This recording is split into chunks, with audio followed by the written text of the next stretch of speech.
Selamat pagi menjelang siang ya. Salam sehat untuk kita semua. Bagaimana keadaan kalian? Sehat semuanya? Alhamdulillah Bu, saya. Masih di tempat tinggal masing-masing? Nggak ada yang ngendon dekat kampus?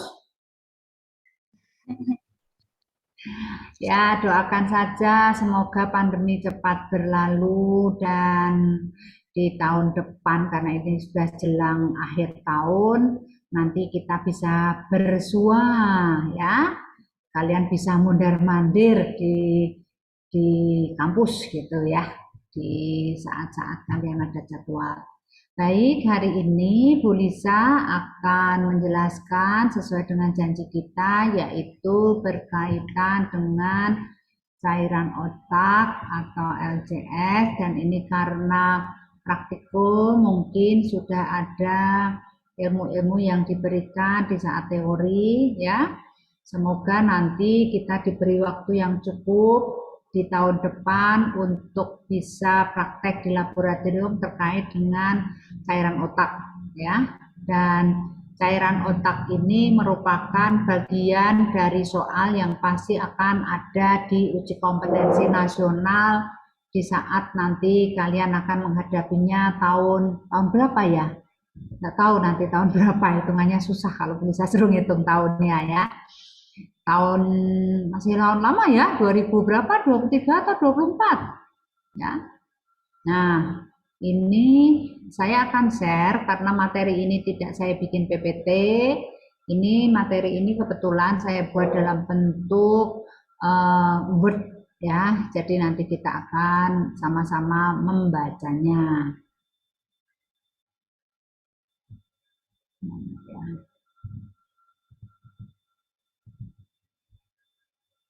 Oke, sudah kelihatan belum?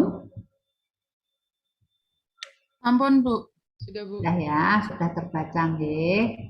Nah, cairan otak itu biasanya kita sebut dengan LCS atau cairan cerebrospinal yang merupakan bagian dari cairan di dalam tubuh. Di mana biasanya cairan ini dalam kondisi normal dia tidak berwarna, ya, yang tugasnya dia menyelimuti, jadi melindungi susunan saraf pusat yang ada di otak.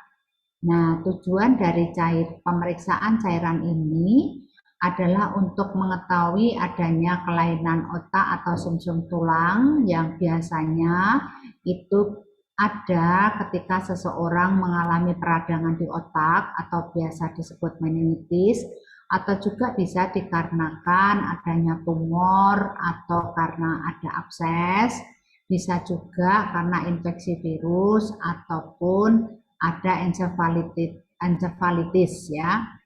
Nah, di sini cairan otak itu 70% dibentuk oleh plexus choroideus dalam ventrikel otak melalui transport aktif dan ultrafiltrasi, dan 30% dibentuk pada ventrikel dan rongga subarachnoid. Nah, fungsinya apa? Salah satu fungsinya adalah melindungi otak dan susunan saraf pusat dari trauma mekanik. Jadi ketika seseorang mengalami benturan, ya ketika seseorang jatuh misalnya, atau karena dia sangat cinta tanah air gitu ya, jatuhlah dia mencium aspal. Nah, itu salah satu fungsi cairan otak ini adalah melindungi ketika adanya benturan, ya. Dia juga sebagai regulasi volume tekanan intrakarnial dan juga mempertahankan volume otak dengan mengatur produksi cairan otak. Ketika seseorang mengalami pembentukan cairan otak yang berlebihan, ya bisa terjadi pada suatu kasus karena virus misalnya, atau adanya kelainan ketika sedang dalam masa dia masih berupa janin di dalam rahim ibu, sehingga ketika lahir cairan otaknya berproduksi berlebihan, terjadilah yang namanya penyakit hidrosefalus, salah satunya seperti itu ya. Cairan otak juga berfungsi untuk sirkulasi, nutrisi, dan pelepasan hasil dari metabolisme di otak. tentu saja adanya kehidupan di dalam tubuh kita, ada pergerakan dari oksigen dan karbon dioksida yang dibawa oleh darah, ya. Tentu saja akan juga apa yang kita konsumsi terbawa oleh darah sampai ke otak untuk memberikan nutrisi dan ada pelepasan hasil metabolismenya. Tentu saja ada hal yang tidak difungsikan lagi atau berguna oleh otak, maka dia akan dikeluarkan dari tubuh dengan metabolisme yang ada. Dan juga ini untuk lubrikasi atau untuk pelumasan dari susunan saraf pusat ya yang ada di otak. Nah, komposisi cairan otak sendiri yang kita tahu adalah terdiri dari berbagai macam. Ini ada perbedaannya, sengaja saya buat dalam bentuk beda cairan otak dan juga serum karena seringkali seorang dokter laboratorium itu mendapatkan suatu sampel dari suatu kasus yang terjadi akibat adanya kecelakaan, ada benturan seseorang yang ketika itu terbentur dia mengeluarkan darah, misalnya dari telinga atau dari mulut gitu ya. Dokter juga akan ingin mengetahui apakah cairan yang keluar itu sekedar hanya darah saja ataukah itu ada campuran dari cairan otak yang karena ada guncangan benturan dia keluar. Nah, kemudian tentu saja harus ada pemeriksaan di laboratorium untuk menentukan sebenarnya cairan ini apakah yang berasal dari darah, artinya serum, ataukah dia cairan otak. Sehingga ada beberapa komposisi yang agak berbeda antara cairan otak dengan serum, ya. Nah, beberapa perbedaan inilah yang nantinya akan menentukan sebenarnya cairan tersebut apa, gitu. Sehingga akan sangat membantu dokter untuk menentukan diagnosa.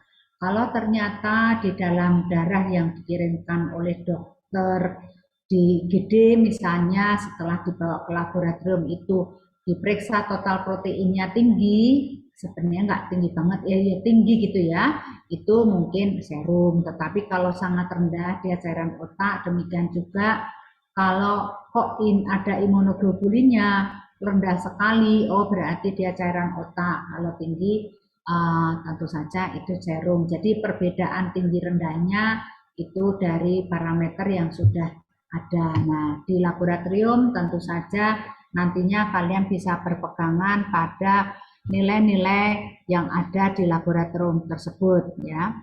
Kemudian untuk cairan otak itu bisa diperoleh melalui fungsi ya. Tentu saja fungsi ini biasanya tidak dilakukan oleh seorang ATLM, tetapi seringkali adalah oleh dokter saraf, salah satunya ya, di mana di sini karena yang diambil adalah cairan atau lumbal di lumbal 3 dan lumbal 4 di kafum subarachnoid, jadi di tulang belakang gitu ya. Nah, itu tentu saja karena bukan merupakan ranah dari ATLM, maka yang mengambil ini biasanya adalah dokter. Tetapi untuk beberapa kondisi rumah sakit bisa saja seorang ATLM akan dilatih demikian berkali-kali sehingga dia menjadi mahir. Itu tidak menjadi masalah karena itu bergantung pada kebijakan dari rumah sakit tersebut. Nah, cairan otak ini karena kalau kita melihat bahwa ini diambil dari daerah yang berhubungan langsung dengan otak maupun susunan saraf pusat, tentu saja tidak pernah saya dengar bahwa cairan ini diambil oleh petugas di puskesmas ya. Nah, cairan otak ini sendiri tidak selalu setiap laboratorium itu melakukan pemeriksaan ya, sehingga sering rumah sakit ke laboratorium yang bersangkutan karena tidak semua laboratorium bahkan di rumah sakit itu juga memiliki fasilitas, tetapi bisa saja kalau rumah sakit besar dia ada fasilitas untuk pemeriksaan ini. Nah, hasil dari fungsi lumbal itu biasanya dimasukkan ke dalam tiga tabung, ya, di mana ketika kita mengambil cairan otak itu membutuhkan 3 tabung, maka diperlukan juga 3 siring yang berbeda, di mana yang pertama itu tabung yang pertama biasanya diisi 1 mili, itu dibuang seringkali karena dia mengandung darah. Jadi pakai siring 1, ternyata yang pertama banyak sekali darahnya, maka dibuang. Nah, biasanya itu jumlahnya sekitar 1 mililiter.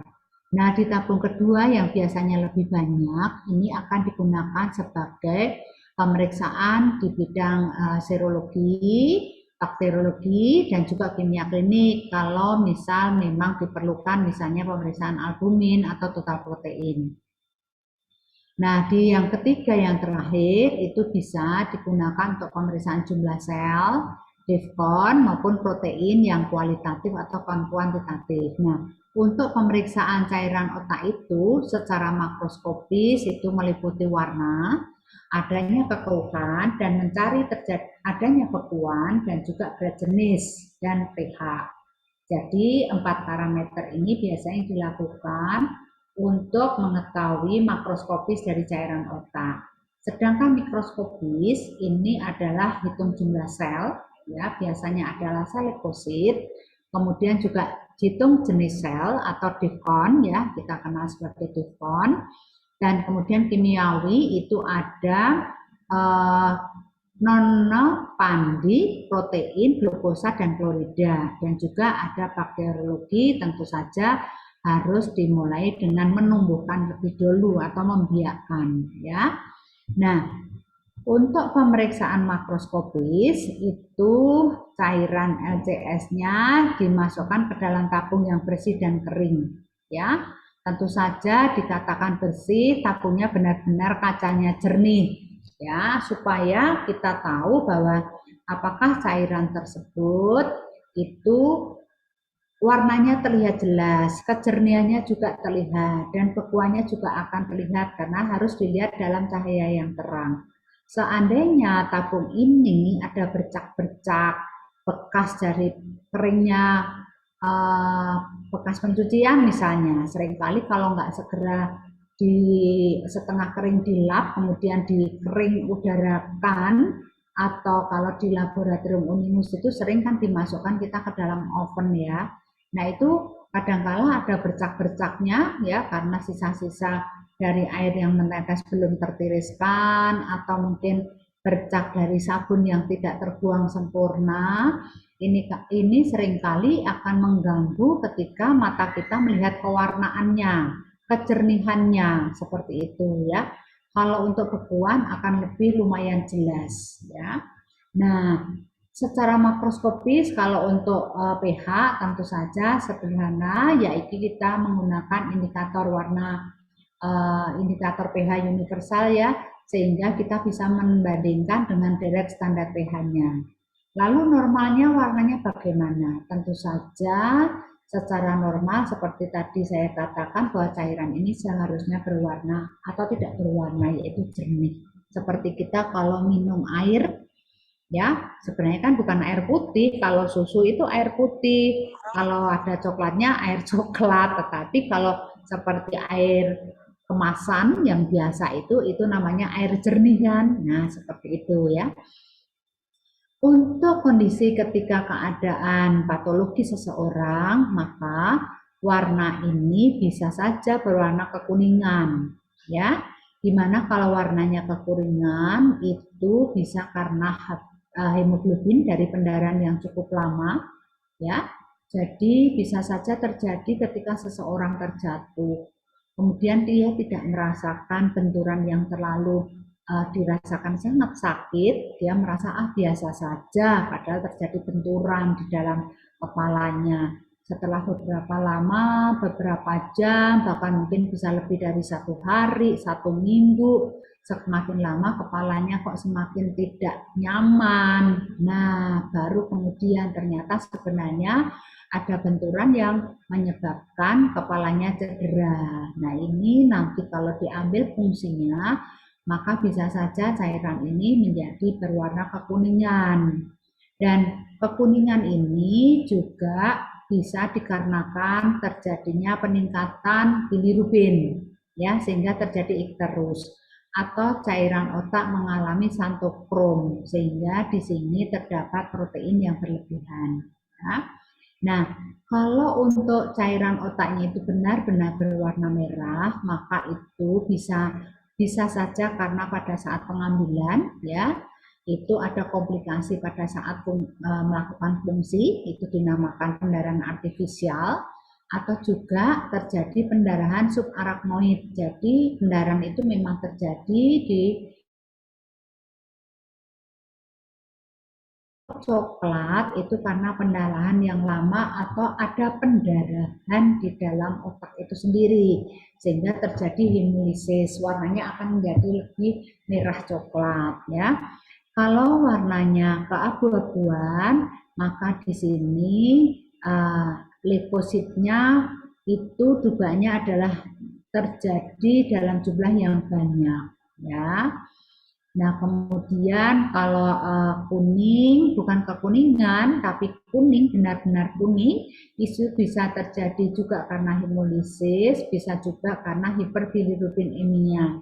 Jadi, kalau hemolisis itu kan pecah ya, sehingga nanti bilirubin juga bisa keluar, sehingga jumlahnya juga akan banyak di dalam darah, menyebabkan cairan otak ini akan berwarna kuning, bukan kekuningan tetapi kuning. Nah, ini ada contoh gambar cairan-cairan otak yang berwarna-warna, yang normal tentu saja hanya jernih, tapi ini ada kekuningan dan kuning, kemudian ada yang merah seperti ini ya. Nah, seperti itu. Kemudian untuk pemeriksaan bekuan itu ada normalnya, itu ada bekuan yang halus dapat dilihat ya, dan ini dibiarkan saja pada suhu kamar untuk dalam waktu 24 jam. Tetapi kalau itu dikarenakan terjadi meningitis kurang dari bisa dalam waktu menit, hitungan menit ya, kurang dari 1 jam, dan itu bekuannya terjadi sangat ada bekuan kasar gitu ya. Tetapi kalau bekuan itu terlihat dalam bentuk kabut yang menggumpal, ini bisa dikarenakan terdapatnya benang fibrin. Kita tahu bahwa fibrin itu akan membentuk bekuan ya. Nah, di sini beberapa parameter yang bisa kalian gunakan ya. Jadi kalau warna tentu saja kita sebut warnanya apa. Nah, itu disebut sebagai tidak berwarna, kuning muda, kuning tua ya. Tentu saja normalnya adalah tidak berwarna. Normalnya juga jernih, sehingga kalau kekeruhan itu agak keruh, sangat keruh atau keruh kemerahan. Nah, berkaitan dengan makroskopis ini tentu saja akan sangat dipengaruhi oleh mata kita ya, mata, jadi visual. Bagaimana, apakah kita bisa melihat itu benar-benar jernih atau sebenarnya ada agak keruh ya gitu. Nah, beberapa kalau di antara kita mengalami kendala penglihatan, misalnya sebenarnya kita harus menggunakan kacamata tetapi ternyata kita tidak melakukannya, itu tentu saja akan sangat mengganggu ketika kita bekerja di laboratorium. Hasilnya itu ditentukan oleh kejelian dari fungsi mata kita. Ya, kadang-kadang itu kan kalian itu yang kepingin cantik, kepingin ganteng pakai kacamata pura-pura. Tetapi yang benar-benar pakai kacamata, nggak mau pakai kacamata tapi nanti takutnya jelek gitu ya, nggak seperti itu. Harusnya ya apa yang sudah menjadi indera penglihatan kita kalau memang membutuhkan apa namanya alat bantu seperti hanya pulsa ini kalau nggak pakai kacamata juga nggak bisa baca gitu ya. Nah itu yang nggak masalah kita pakai gitu ya, kan ada masanya gitu ya. Ada masanya memang seseorang itu kemudian matanya tidak terlalu bisa difungsikan dengan benar karena juga sebenarnya kan karena perbuatan diri kita juga gitu ya. Misalnya dari kecil terbiasa baca di tempat gelap atau terlalu lama menggunakan laptop, di YouTube, ngeliatin YouTube terus. Nah, itu kan ada radiasi yang akan mengganggu mata. Nah, saran saya sih kalau kita sudah diharuskan menggunakan kacamata ya pakai aja karena itu akan sangat membantu ketika kita bekerja ya, nggak usah pakai sungkan gitu ya. Untuk pH itu bisa menggunakan pH universal, mudah sekali ya. Kalau untuk berat jenis bisa saja menggunakan sering ada mahasiswa saya yang dulu pernah melakukan penelitian karena dia itu adalah uh, sekarang sudah almarhum karena COVID ya. Nah, beliaunya ini bekerja di Rumah Sakit Karyadi dan kemudian dia melakukan penelitian menggunakan mengukur berat jenis cairan otak ini dia menggunakan urinometer. Ternyata sama gitu ya, urinometer harusnya kan urin ya, tapi juga bisa digunakan untuk melihat berat jenis dari cairan otak ya. Tetapi juga kalau ada alat yang mengukur berat jenis selain urinometer yang alatnya sangat tradisional itu ya kita bisa gunakan sehingga kita bisa tahu berat jenisnya berapa ya secara digital gitu ya. Kalau untuk normalnya nggak terlalu jauh dengan normal urin ya. Begitu. Nah, untuk pemeriksaan mikroskopis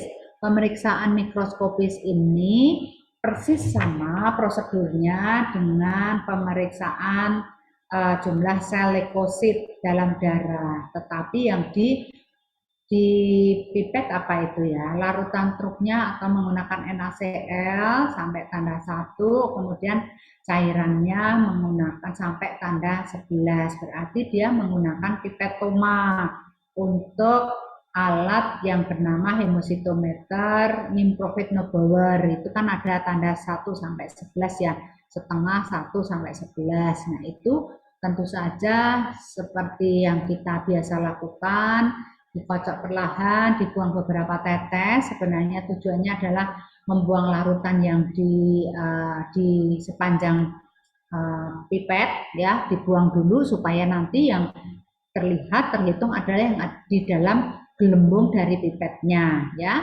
Kemudian diteteskan, dipilih hitung ya, kemudian di semua kotak leukosit itu diperiksa ya menggunakan lensa 10 kali dan 40 kali supaya lebih jelas. Nah, tentu saja ini sama persis ya dengan yang kemarin ya. Jumlah leukosit berarti dikalikan berapa hasilnya. Nah, jumlah dikalikan berapa? Ayo. Yang kemarin kalau untuk leukosit bagaimana? Rumusnya, Bu. Ya. Sel yang ditemukan dibagi panjang kali lebar kali tinggi dikali pengenceran. Berarti dikalikan berapa jumlah selnya? Sama enggak dengan yang kemarin? Ayo, ada yang bisa menjawab?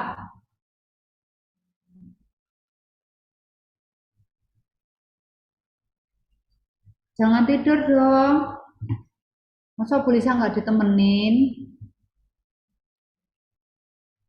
Sama nggak dengan yang cairan serosa kemarin? Ada yang bisa membantu menjawab? Sama. Yo, kemarin materinya udah diberikan sama Belisa toh? Udah terima belum? Udah, Bu. Sudah. Dalam bentuk PPT toh kemarin? Sama enggak dengan ini? Coba dilihat yang cairan serosa. Yuk dibuka bukunya atau HP-nya dan laptopnya. Dicari.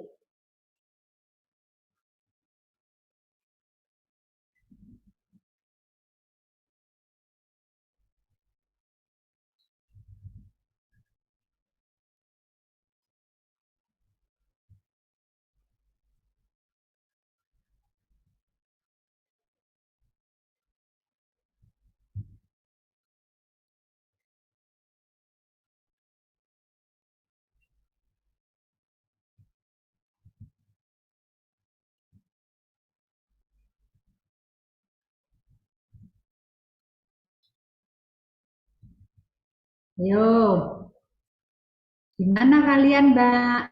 Punya enggak PPT-nya? Kemarin sama enggak? Di SAT-nya larutan truknya sampai berapa? Tanda 11. Larutan eksodat dihisap Heeh. sampai tepat tanda 11. Ya, berarti sama kan? Sama. Sama. Berarti dikalikan berapa? Sel yang terhitung. 50. 50. Kan 50 ya. Jadi mudah sekali kalau kita melakukannya dengan benar, kita tidak usah memperhitungkan panjang, lebar, dan tinggi, kita langsung mengkalikan hasil hasil sel yang terhitung dikalikan 50. Nah, ini interpretasi hasilnya normalnya ternyata hanya 5 sel saja. Ya. Jadi kalau sel leukosit itu kan 4 pojok ya, 4 pojok besar ya, kotak besar ya. Betul kan? Betul. Nah, 4 kotak besar sehingga ini Ida sama Francisca sebelahan lagi deh di kamera saya. Karena kembar.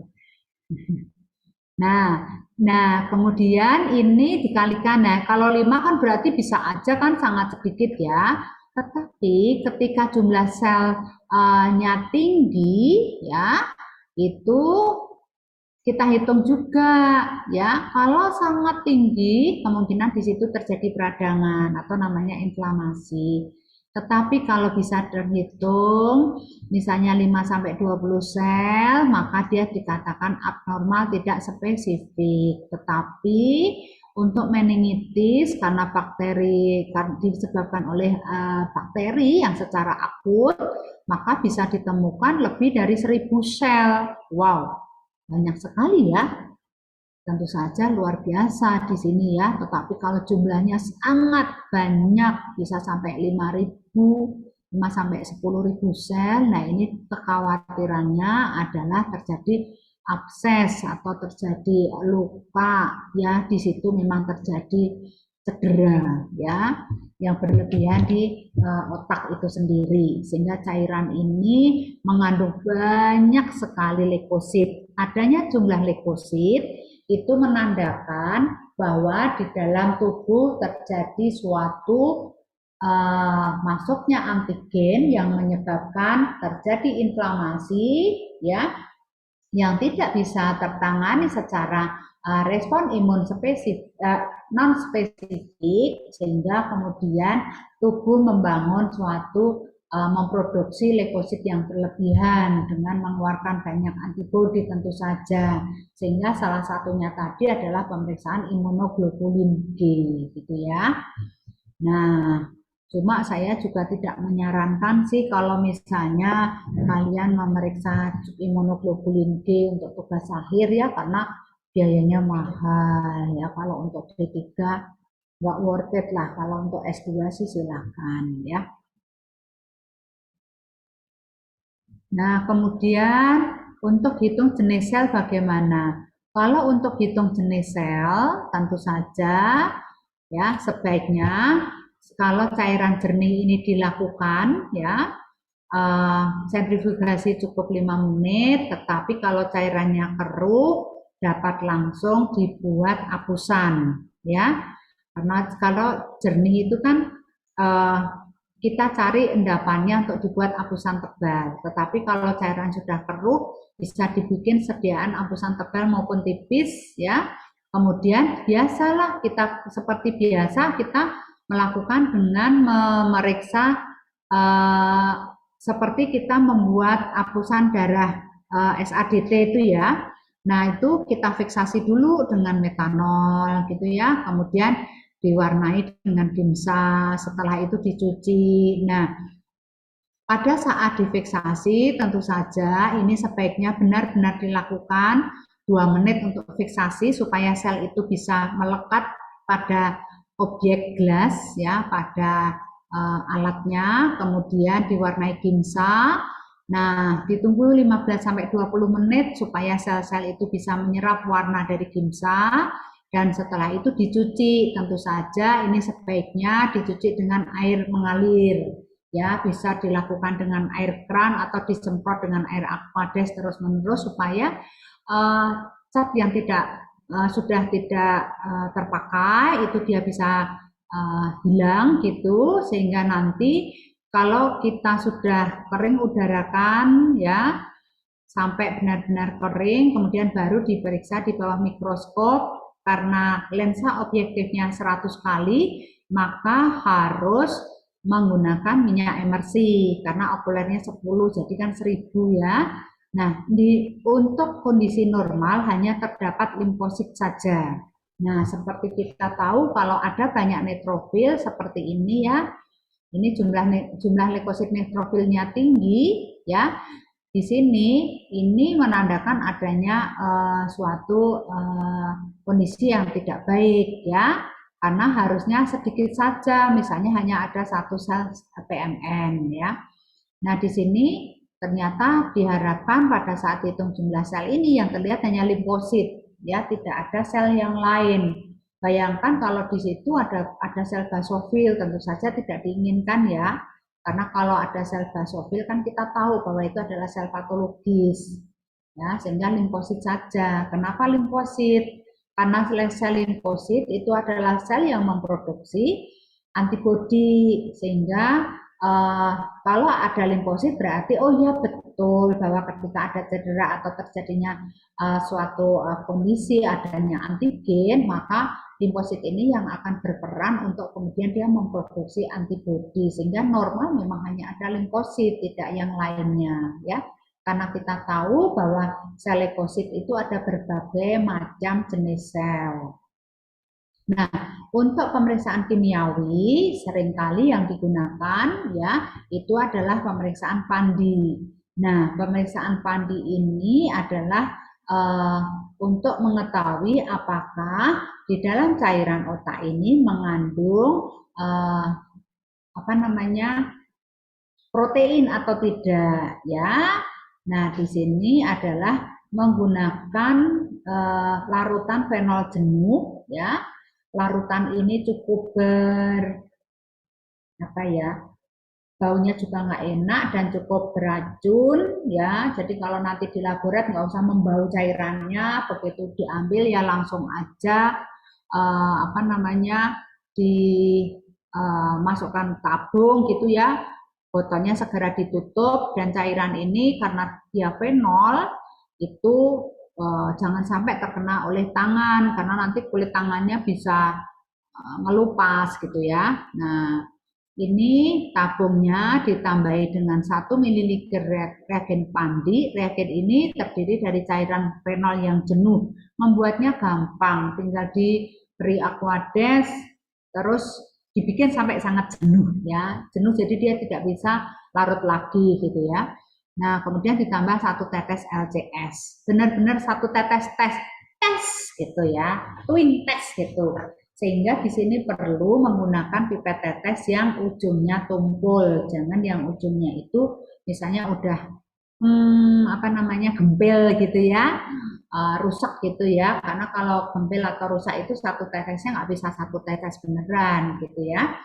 Kemudian dalam kondisi normal dia tidak ada kekeruhan, jadi tetap jernih. Tetapi kalau kekeruhannya jelas, kita harus khawatir, wah ini proteinnya tinggi, sehingga nanti bisa kemudian secara kuantitatif kita melakukan pemeriksaan protein menggunakan alat analyzer. Jadi untuk mengetahui berapa kadar protein yang ada ya. Seperti itu. Selain menggunakan prinsip dari Pandi atau reagen Pandi, kita juga bisa menggunakan reaksi dengan non-apple, di mana bahwa di sini nanti yang diperiksa adalah globulinnya dengan amonium sulfat jenuh. Sama dengan fenol jenuh dan amonium sulfat jenuh, pembuatan reagennya sama, yaitu kalau amonium itu bentuknya serbuk putih ya, kayak gandum gitu ya. Tapi nanti dilarutkan itu dia sampai benar-benar nggak bisa larut. Nah, cairannya jernih itu yang harus dipipet. Sejumlah 1 ml, kemudian ditambah dengan 1 ml LCS. Nah, LCS-nya itu harus ditambahkan melalui dinding tabung. ya. Jadi tabungnya diposisikan, kalian memipet 1 ml reagen none, dimasukkan ke dalam tabung, kemudian tabung dalam posisi miring diberi 1 ml LCS, ya, pelan-pelan mulai dinding tabung, kemudian tabungnya ditegakkan, ya, didiamkan sekitar 3 menit, kemudian dilihat perbatasan antara cairan non-apple dengan cairan eh, LCS ini akan membentuk suatu bentuk cincin. Nah, ini kalau ada seperti ini seneng, wah ada cincinnya gitu ya. Harusnya sih negatif, seperti ini enggak ada. Tetapi kalau ada, ini secara semi kuantitatif, jadi artinya tidak terhitung secara angka, tetapi kalau ternyata dia sangat terus seperti ini, maka menandakan bahwa globulinnya tinggi sekali atau proteinnya tinggi. Nah, saya jadi ingat omongan anak saya. Analis itu aneh ya, kalau ada yang bentuk bagus pada seneng, ya pi yo gitu ya. Sama seperti ketika kalian misalnya menemukan tinja ada bentuk cacingnya secara mikroskopis gitu ya, ada telurnya gitu, iya ada telur cacingnya, bagus ya, gitu. Katanya anak saya itu aneh. Nah kan pasien Toma, kan itu kan penyakit untuk pasiennya, kok analisnya seneng. Tapi bener kan, kadang-kala kan kita kalau ini karena kalian kelas khusus kan, kalian waktu SMK dulu mungkin pernah kan, itu tinja temennya diperiksa ada telur cacingnya gitu, kalian hihihi kilo ini kan sana dewi ada telur cacingnya, yang punya juga oh gitu ya, orang sedih malah kita seneng-seneng, ih bagus ya telurnya ya, ih ini yang ini ada loh satu tinja kok bentuk telurnya banyak, itu kan senang sekali tuh kita menemukan itu, untuk anak itu senang gitu loh. Anak saya itu merasa analis itu aneh. Analis aneh gitu ya, senang di atas penderitaan orang katanya. Lah ini juga sama, ih bagus ya cincinnya, bayangkan kalau ini cincinnya bermata berlian gitu kan, suka ya kita ya. Nah tapi ini ternyata cincinnya adalah protein. Kalau untuk non-apple adalah terutama globulin. Nah di sini maka ketika itu cincinnya ternyata keruh dan banyak, itu menunjukkan terjadinya produk protein yang banyak di dalam cairan tersebut. Tentu saja ini penanda yang tidak baik pada kondisi pasien. Begitu informasi yang bisa saya jelaskan pada hari ini. Kalau ada yang ditanyakan silahkan, saya coba akan jawab ya. Kalau tidak akan menjadi PR bagi saya, dan silahkan ditanyakan di hari berikutnya ya. Karena dosen itu juga harus belajar, siapa tahu saya kelewat belajarnya. Oke, nak. Memang kalau untuk cairan otak, tulisan tidak ada lagi bahan yang untuk bisa dijelaskan. Nah, itu lebih banyaknya adalah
gimana anak-anak?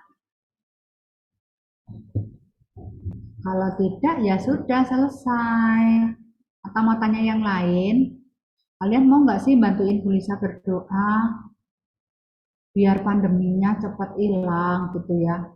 Supaya kalian bisa ke kampus, lihat kampus. Kalian kan baru semester 1 ya? Semester 3, Bu. Oh, sudah semester 3. Kasihan tau udah semester 3 belum pernah lihat kampus. Ya, Coba bayangkan itu, kan bisa selfie-selfie di Taman Air Mancur depan gedung ini loh, ya.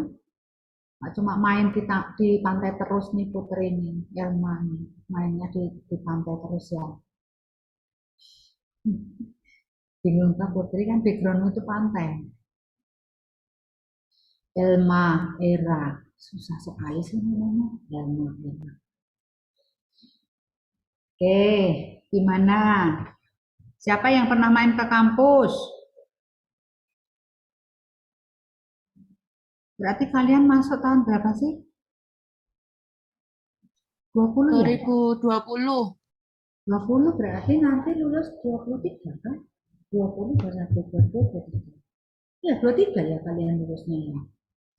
Oke, jadi tetap ya penjelasan Kulisa ini dipakai pada saat Ukomnas di tahun 23. Ya, ingat bahwa sekarang sudah berlaku kelulusan exit exam, jadi kalian ini tetap ilmu-ilmu yang di awal semester pun jangan sampai catatannya hilang, ya, tetap dipelajari terus. Ya, ada pertanyaan nak? Atau mau diskusi yang lain? Mau tanya yang lain boleh, Bu? Apa? Beda tumor, kista sama kanker apa, Bu? Oh, kalau kanker itu kelanjutan dari tumor biasanya. Kalau tumor itu ada sesuatu yang tumbuh gitu ya. Kalau kista biasanya bentuknya di dalamnya itu ada cairan. Kalau tumor biasanya lebih padat. Tapi kalau kista itu ada Lebih cairannya bahaya biasanya. mana, Bu? Tergantung letaknya di mana ya. Kalau kista itu bisa aja di paru-paru, bisa juga di ginjal, bisa juga di rahim gitu ya. Perkembangannya kalau kista kalau ada segera diambil itu seringkali bisa dengan obat dia kempes kemudian hilang. Ya, tergantung dari derajatnya. Besar kecilnya kista, derajat dari sakitnya gitu. Jadi nanti dokter spesialis yang akan mengukur itu ya. Tetapi lebih baik biasanya kalau pada para perempuan itu seringkali kan ada kista di ovarium atau di rahim ya.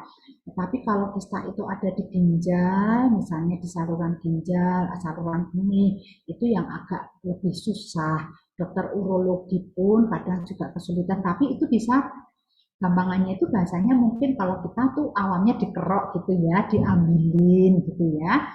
Tetapi juga harapannya tidak tumbuh lagi ya supaya kalau diambil kan menyelesaikan masalah. Tetapi untuk bisa diambil itu kan juga membutuhkan persiapan yang dari pasiennya, dari dokternya, dari teknologinya seperti itu ya. Biasanya itu sebenarnya bisa disembuhkan karena juga biasanya dokter akan memberikan obat dulu untuk membuat kistanya itu misalnya melentung itu kemudian dia kempes kempes akhirnya hilang gitu ya hilangnya itu ya, sebenarnya akan terserap oleh tubuh kita karena tubuh kita itu kan punya metabolisme hemostatis ya jadinya dia akan menyeimbangkan ya tubuh itu kadang sebenarnya bisa recovery sendiri tergantung dari tubuh kita dan juga hormon-hormon di dalam tubuh tetapi kalau untuk tumor yang saya tahu itu tumor kan ada banyak ya jenisnya ya ada banyak sampai ke arah yang kemudian dia bisa tumor malignan dan kemudian kalau ini terbiarkan terus dia bisa menjadi kanker gitu ya sekalipun tidak semua kanker itu berasal dari tumor jadi itu tergantung dari sakitnya di mana letaknya di mana penyebabnya apa seperti itu jadi rada rumit sih tetapi kalau mau belajar tentang itu bisa kalian kuliah dari D3 nanti ke D4 nanti ke S2 gitu. Nanti akan belajar lebih banyak lagi tentang itu. Ya, nggak harus jadi dokter sih, tetapi kita bisa tahu pengetahuan tentang itu di tingkat S2. Ya, oke, nggak apa-apa. Makasih, Bu. Sama-sama, memang. Ada yang lain mungkin? Ya. Adakah perkuliahan yang tidak lancar untuk blog ini?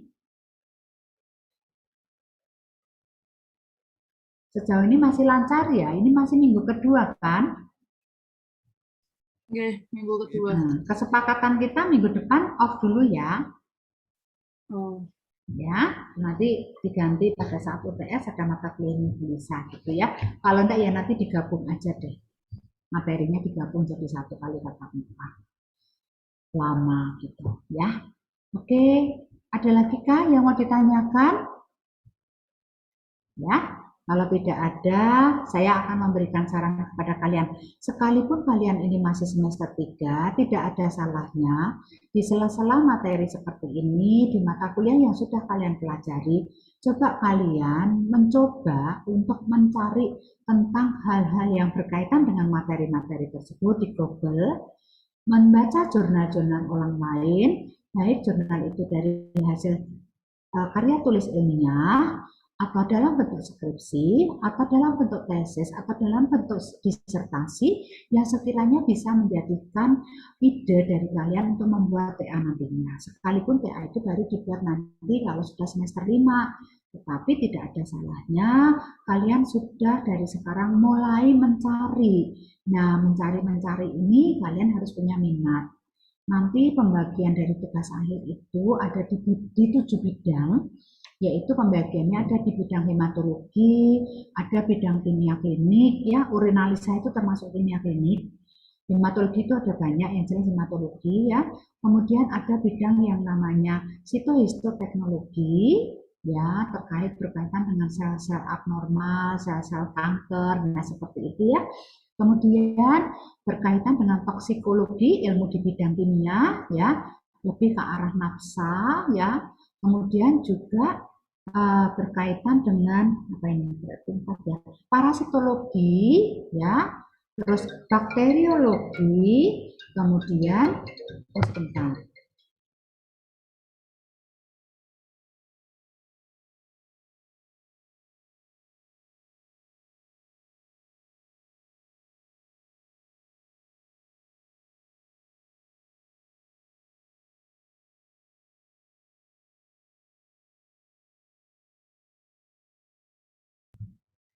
Ya, terus sudah berapa Elma? Elma nyatet toh? Ada apa saja tadi Elma yang dicatat dari Bu Lisa? Hematologi, kimia klinik, terus sitohistoteknologi. Francisca tadi nyatet ya? Terus apa lagi? Toksikologi. Parasitologi, kemudian ada bakteriologi, ya, kemudian ada apa lagi? Sitohisto sudah belum? Itu sudah psikologi. Toksikologi sudah?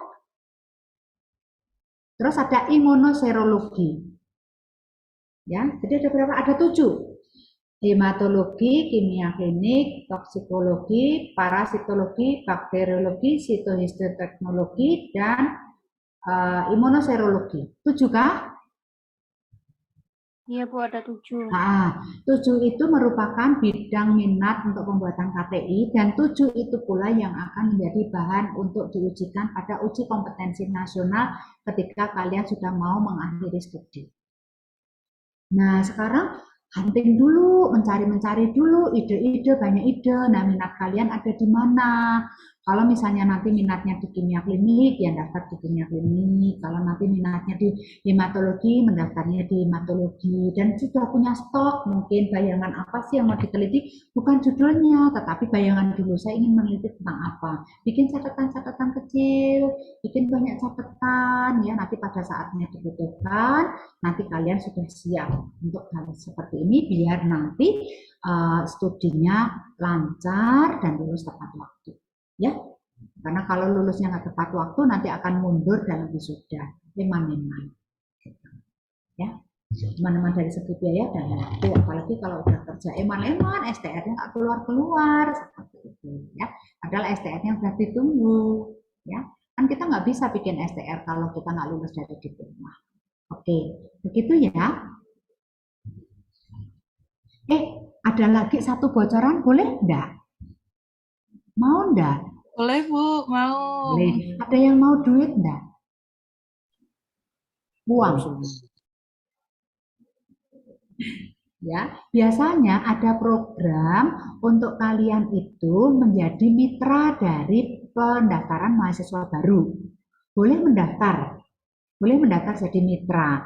Nanti kalau mitra itu akan dapat keuntungan Dan kalau ada teman kalian, adik tingkat kalian, tetangga kalian, saudara kalian yang mendaftar di Unimus dan terima menjadi mahasiswa, maka bagian divisi dari pendaftaran mahasiswa baru akan memberikan fee keuntungan dalam bentuk uang ke rekening kalian. Mau nggak? Nanti kalau mau, nanti saya beri linknya untuk bisa mendaftar menjadi mitra. Mahasiswa sekarang harus smart loh. Ya, karena pendaftaran mahasiswa baru itu sudah dibuka dan kita sebagai mahasiswa boleh menjadi mitra. Jadi nggak harus institusi gitu, enggak. Tetapi kalian misalnya tingkat adik kelas kalian masuknya di analis Unimus gitu. Ternyata dia mau terus dia diterima jadi mahasiswa di sini. Kan gitu. Kan kalian mitranya. Jadi nanti dapat nomor mitra ya. Kalau memang mau, saya carikan dulu linknya di universitas. Nanti bisa diberikan oleh admin ya. Ini sekedar godaan menggiurkan loh. Lumayan loh buat beli pulsa. Lumayan pakai banget. Bener, serius. Lumayan pakai banget. Katanya kemarin kakak-kakak tingkat itu. Lumayan Bu. Itu katanya. Bisa buat beli sepatu. Ya. Gitu ya. Oke, tidak ada pertanyaan? Oke, kalau tidak ada pertanyaan, saya akhiri materi hari ini. Mudah-mudahan memberikan manfaat untuk kita semuanya. Kurang lebihnya kalau ada tutur kata yang kurang berkenan mohon dimaafkan. Semoga kalian sehat selalu ya. Patuhi protokol kesehatan bagi yang menjalankan ibadah Natal. Ingat protokol kesehatan ya. Kalau ke gereja jangan bergerombol ya, ingat patuh sama pemuka agama dan patuh semuanya yang hari ini mau Jumatan juga di masjid aja terus kumpul nganggo masker ngono ya Mas ya. Oke, selamat untuk kalian semuanya, sampai jumpa di kampus di saat yang semuanya sudah dalam kondisi yang baik untuk kita semuanya. Oke, terima kasih. Wassalamualaikum warahmatullahi wabarakatuh. Selamat siang. Selamat siang. Yang Bu, makasih Bu. Ya, bisa lihat ya.